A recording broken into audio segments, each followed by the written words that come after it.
Hello everyone. So many things are happening around us. It is like being on an express highway. That put aside, let us turn to something totally different and less stressful. Have you heard of Petticoat Market? Well, for those who have never heard of this market has a long history which dates over 400 years. Yes, you have heard me. Petticoat Lane is one of London's oldest and most famous markets in London. The market is known for its wide variety of goods, bargain clothing, fashion clothing, fabrics, jewelry, and international foods. The market has been trading for over 400 years. I went there on Friday, and this is what I discovered about this market. Let us continue. Petticoat Lane is split into two locations: the market on Wentworth Street, which runs for 6 days a week, and Middlesex Street Market, which is open only on Sundays. Sunday is a popular day for locals and tourists alike. There are lots of stalls on Sundays, and heavily crowded too. Alan Sugar had a stall in here too. The history of Petticoat Lane Market can be traced back to the 17th century. This area was initially known as Petticoat Lane, and was home to several weavers and tailors. The market began to grow in popularity in the 18th century, and by the 19th century, it was one of the largest and most important markets in London. The market was particularly popular with Jewish traders, who had settled in the area in large numbers in the 18th century. In those early years, the names of the streets tended to tell people what went on in the area. For instance, it is thought that Hogs Lane got its name from pigs that bakers kept in the street, although it may also have been a reference to an old droving road used to bring livestock into the city dating BC many centuries earlier. By the beginning of the 17th century, the area had come more commercialized, London was getting bigger, and its outskirts was developing rapidly with housing and businesses. This place's first reference as Petticoat Lane came in early in 16th when it was called Petticoat Lane.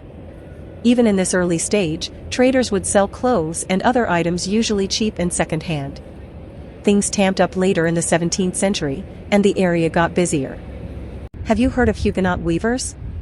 The Huguenot, Christians, weavers persecuted in France, so they moved, or rather decided to come over to Spitfield to escape the persecution in France.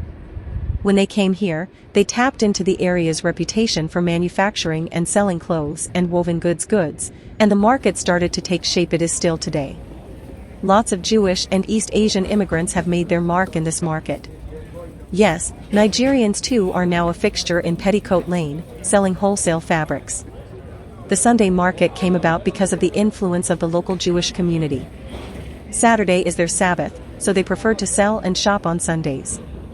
It begs the question, are Christians more relaxed about their faith? This is just a passing thought. No one is passing a judgment. It is also common knowledge the market has been relatively notorious, attracting many criminals and suspicious activities. Trading was the market's main business in the Victorian times, however, things in the area were shady too, such as theft and other things.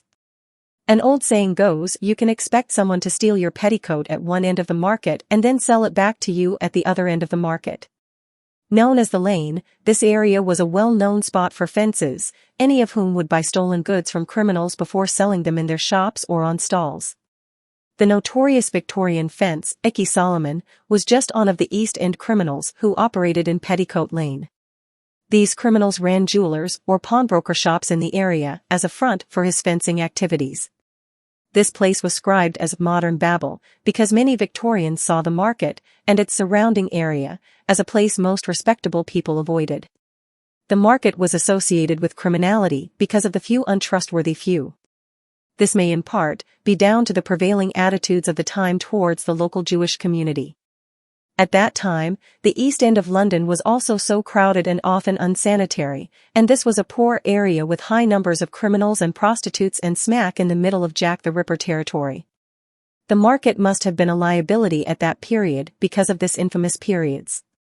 Before the market was formally recognized in the 1930s, it was regularly raided by the police and local authorities. It was not uncommon for the police and fire engines drives through the market with their sirens on to try to disrupt the market's activities until it was made into a legal trading site. Do not expect to find Petticoat Lane Market on Petticoat Lane, as the street name no longer exists. the name was changed to Middlesex Street in the 1800s. The name was changed to spare the blushers of the Victorians who did not want or like a street name that referred to the underwear. If you are visiting Petticoat Lane, you will find that you are so close to another market called Spitalfield, and also Brick Lane Market. Both are worth a visit on Sundays. Today, the markets are still thriving. You will find a wide variety of food, goods, leather, fashion clothes, fabrics, and jewelry. It is all yours to discover at your own leisure time. The market on Wentworth Street is open from Monday to Friday, whilst Middlesex Street is open just on Sundays only.